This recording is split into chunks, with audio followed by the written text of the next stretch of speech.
तो दोस्तों वीडियो शुरू करने से पहले अगर आप हमारे चैनल पर नए आए हैं तो चैनल को सब्सक्राइब जरूर कर लें और पास में बेल वाले आइकन को भी जरूर दबा लें ताकि हमारे आने वाली वीडियो की नोटिफिकेशन आपको मिलती रहे। नमस्कार दोस्तों, स्वागत है आप सभी का हमारे ग्रीनटन यूट्यूब चैनल में। आपको बता दूं कि आज हम लेकर आए हैं उत्तराखंड के इतिहास का एक महत्वपूर्ण पार्ट जिसका नाम है उत्तराखंड में चाय की खेती का इतिहास, जिसमें हम आज चर्चा करेंगे चाय की खेती से संबंधित महत्वपूर्ण प्रश्नों के बारे में जो यूको SSC में पूछे जाते हैं।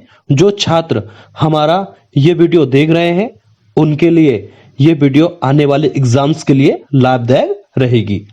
इस वीडियो को अंत तक देखिएगा ताकि आपके चाय से संबंधित कॉन्सेप्ट क्लियर हो सके।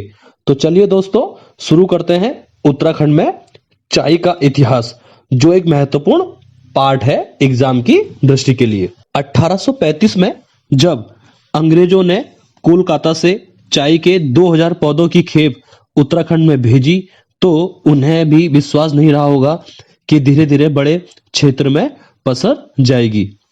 फिर वर्ष 1838 में पहली मर्तबा जब यहां उत्पादित चाय कोलकाता भेजी गई तो कोलकाता चैम्बर्स ऑफ कॉमर्स ने इसे हर मानकों पर खरा पाया। धीरे धीरे देहरादून, कोसानी, मल्ला कत्यूर समेत अनेक स्थानों पर चाय की खेती होने लगी। अब मैं आपको बता दूं उत्तराखंड चाय कमेटी कब बनी। वानस्पतिक उद्यान सहारनपुर के अधीक्षक डॉक्टर रायले उत्तराखंड में चाय की खेती हो सकने से पूर्ण तो सहमत थे। सन 1827 में उन्होंने एक रिपोर्ट ईस्ट इंडिया कंपनी को भेजी। 1831 में जब लॉर्ड विलियम बेंटिंग सहारनपुर आए तो उसने भी इस क्षेत्र में चाय उद्योग के लिए विकास हेतु सुझाव दिया था। बेंटिंग ने यानी कि लॉर्ड विलियम बेंटिंग ने सन 1834 में एक चाय कमेटी का गठन किया था। ठीक है, तो पूछा जा सकता है कि लॉर्ड विलियम बेंटिंग ने चाय कमेटी का गठन कब किया था? 1834 में। बॉटनिकल गार्डन सहारनपुर के सुपरिटेंडेंट डॉक्टर फॉकनर और बिल्बीवर्थ इन जगहों का सर्वेक्षण किया गया था। सन 1835 में दिसंबर के अंतिम माह में कोलकाता से 2000 पौधों की पहली खेप कुमाऊं पहुंची थी, जिससे अल्मोड़ा के पास लक्षेश्वर तथा भीमताल के पास भरतपुर में चाय की नर्सरी स्थापित की गई। सन 1835 में ही टिहरी गढ़वाल के कोट नामक स्थान पर चाय की खेती प्रारंभ की गई थी। प्रश्न पूछा जा सकता है कि टिहरी गढ़वाल में चाय की खेती प्रारंभ कब की गई थी पहली बार? तो 1835 में। तो टिहरी गढ़वाल के कहा? कोट नामक स्थान पर। अब मैं आपको बता दूं उत्तराखंड में चाय विकास परियोजना के बारे में। उत्तर प्रदेश शासनकाल में उत्तराखंड में चाय विकास परियोजना वर्ष 1993-1994 में शुरू किया गया था। अब बात करते हैं अल्मोड़ा में चाय विकास बोर्ड की स्थापना कब हुई थी। उत्तर प्रदेश शासनकाल में 1996 में चाय विकास बोर्ड की स्थापना हुई थी। बोर्ड ने चाय की खेती के लिए उपयुक्त पर्वतीय क्षेत्र में चाय उत्पादन की योजना तैयार की थी। अब बात करते हैं जो एग्जाम की दृष्टि से बहुत महत्वपूर्ण प्रश्न है, उत्तराखंड चाय विकास बोर्ड की स्थापना। ठीक है, तो उत्तराखंड चाय विकास बोर्ड की जो स्थापना हुई थी वो कब हुई थी? 12 फरवरी 2004 को।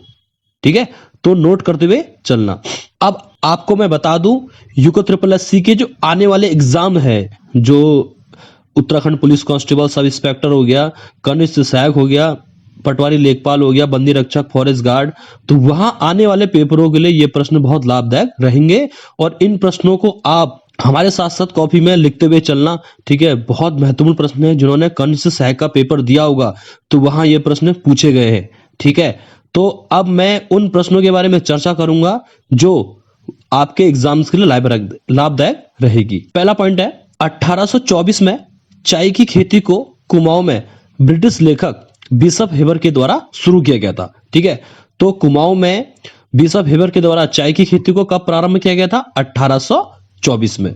1835 और 1836 में देखो कहीं किसी किताब में 1835 दिया है, किसी किताब में 1836 दिया है। ठीक है, तो दोनों सन को लेके चलना है हमें।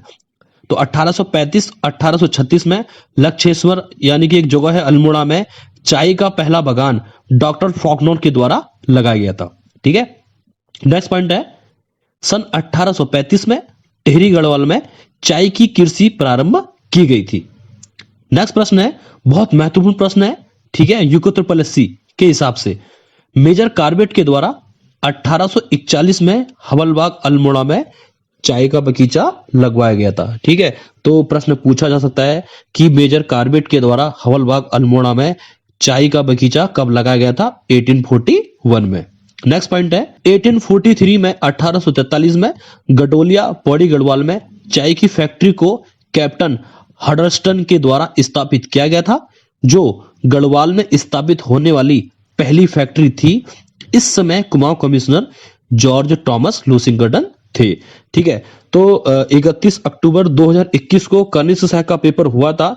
तो पहली पाली में जो 10 से 12 वाली पाली हुई थी, तो उसमें यह प्रश्न पूछा गया था कि गडोलिया पौड़ी गढ़वाल में चाय की खेती को किसके द्वारा स्थापित किया गया था? तो उस समय वो आयोग की तरफ से आंसर था कैप्टन हडर्स्टन। ठीक है, तो 1843 में गडोलिया पौड़ी गढ़वाल में कैप्टन हडर्स्टन के द्वारा चाय की फैक्ट्री को स्थापित किया गया था। और गढ़वाल में स्थापित होने वाली पहली चाय की फैक्ट्री कौन सी थी?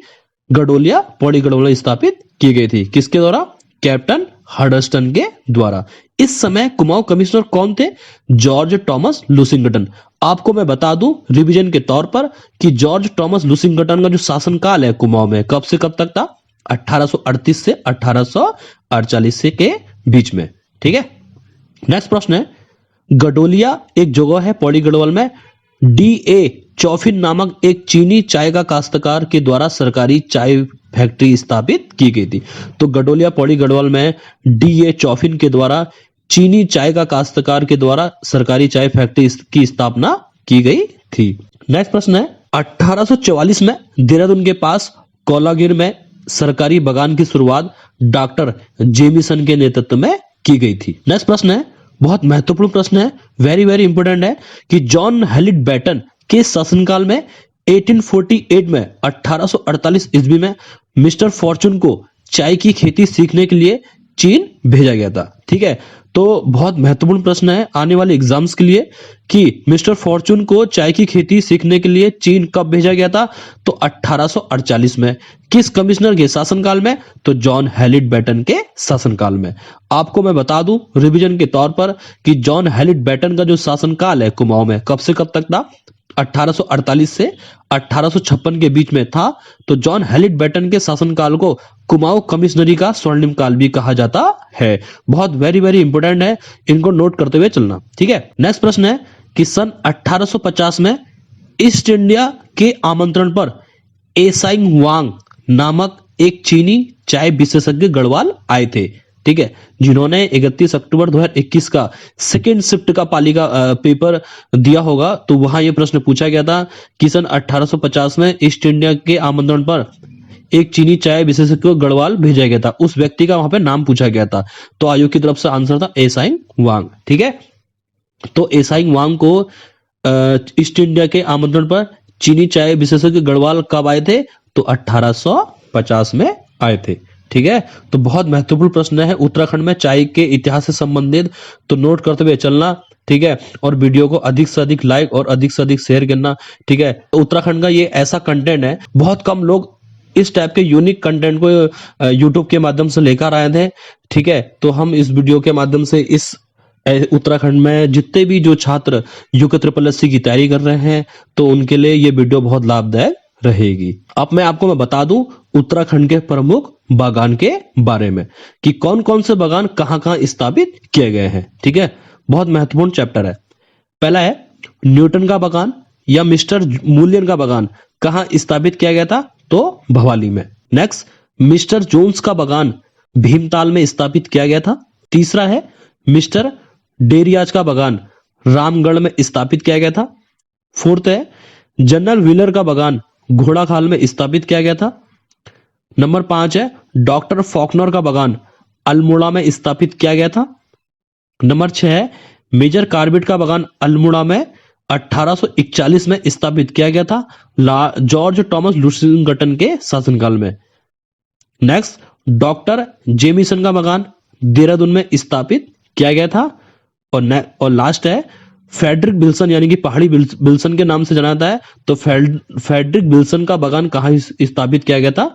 उत्तरकाशी जनपद में। ठीक है, तो ये आने वाले जो एग्जाम्स हैं उनके लिए बहुत वीडियो लाभदायक रहेगी। तो वीडियो को अधिक से अधिक लाइक और अधिक से अधिक शेयर करना। तो आज के लिए इतना ही। जय हिंद, जय भारत।